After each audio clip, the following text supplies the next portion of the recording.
Hi guys! My name is Holly and my mission is to bring the beauty and charm and elegance of Japan to you, to the West. And today we're going to talk about Genmaicha. Since last night on our phone call with Mindy, she mentioned that she drinks Genmaicha, pot brown rice, tea every morning. And I thought, you probably don't know what that is. And if you do, you may not know how to make it properly. So, what brown rice tea is this. This is the brown rice that I've just spilled all over my laptop. But isn't it cute? It's popped like popcorn. So that's the brown rice component of Genmaicha. This is actually Genmaicha, which is brown rice, green tea, and powdered tea. The powdered tea that's used is the same tea that's used in the Japanese tea ceremony. And I'm just going to show you this. You're going to be stunned with the color. Look at that. That is just so delicious. And what it is a very high grade tea leaf that is finely ground. So you're actually drinking the tea. You can put this on Haagen-Dazs ice cream and it tastes wonderful. Okay, so what I'm going to do is I'm going to actually make my own blend of Genmaicha. We're going to start with a beautiful sencha from Kagoshima, which is a tea growing area in Japan. Shizuoka is another famous tea growing region.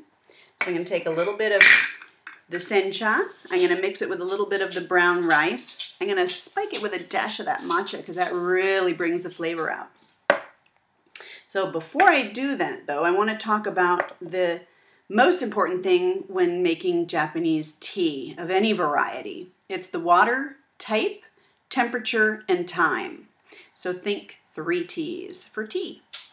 So the water temperature, it depends on what type of tea that you have is how hot the water should be. With Genmaicha, because the rice is a little bit tough, you want a hotter water. So I have boiled some water and I put it right in this vessel that keeps it very hot. Actually, that's for sake, but don't tell anyone. So I've got the hot water in there. I've got my tea timer here. This one has 1 minute, 3 minutes, 3 minutes and 5 minutes. But in Japanese tea, we're just interested in the 1 minute one. Chinese tea uses the other 2, and so does Indian tea. So, first things first, I'm going to put the tea into the teapot because the water's already boiled and it's just cooling off ever so slightly to 90 degrees Celsius. Now, I'm going to put about 1 to 2 teaspoons in my pot, and I've been doing this for years, so I know the exact amount to put in here. But what you want to do is cover the bottom of your teapot like this. Can you see that? See how it's literally just covering the bottom of that pot. Now you can be as generous as you like with the popped rice, and I love this stuff, so I'm going to pour that right in there. Loads of it. The flavor is so roasty toasty, you will absolutely fall in love with it. Now, what I really love is to spike it with this matcha, because that just adds an element of vavoom to it. And I'm just going to tap it in there, like so. Now remember, we're going to be drinking this, which is ground tea leaves. And if you know anything about tea, you know that Camellia sinensis is the plant that all tea is made from. When you have like a peppermint tea or a chamomile tea or something like that, it's actually a tisane or an infusion, a herbal infusion. So there we go. You can see how that matcha is just swirling around in that mixture. So this is my Genmaicha. Now, I'm going to pour the hot water on, and when I do that, I'm going to flip over. This is very hot, actually. Let me just check the temperature to make sure that we're on roughly 85 degrees for this. 90 is okay too.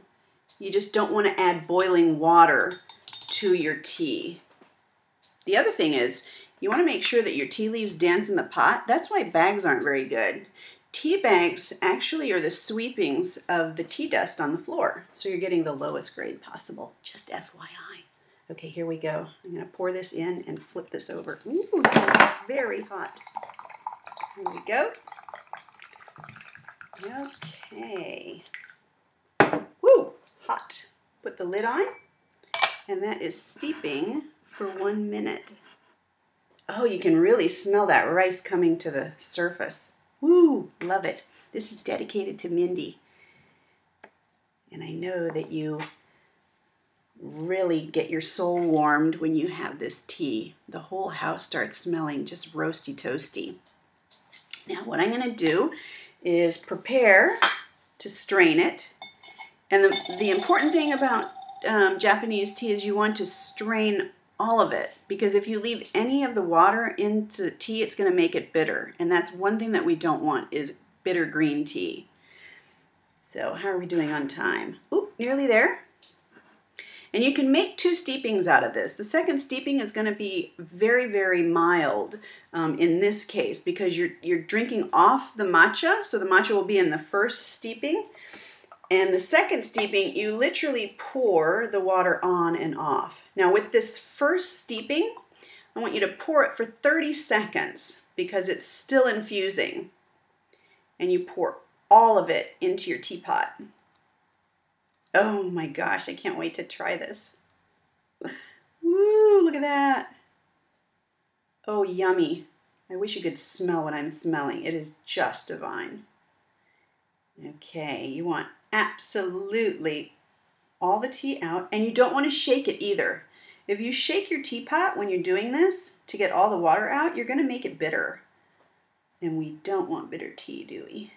Okay, that looks good. Now, when I bring it down, I do shake it so that the tea doesn't steep when I leave it for the second brew. So just tap that in there like that. And we have the most divine Genmaicha.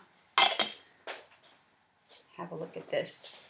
Can you see? Oh, that is just beautiful. So, this is my tea to you. Come by.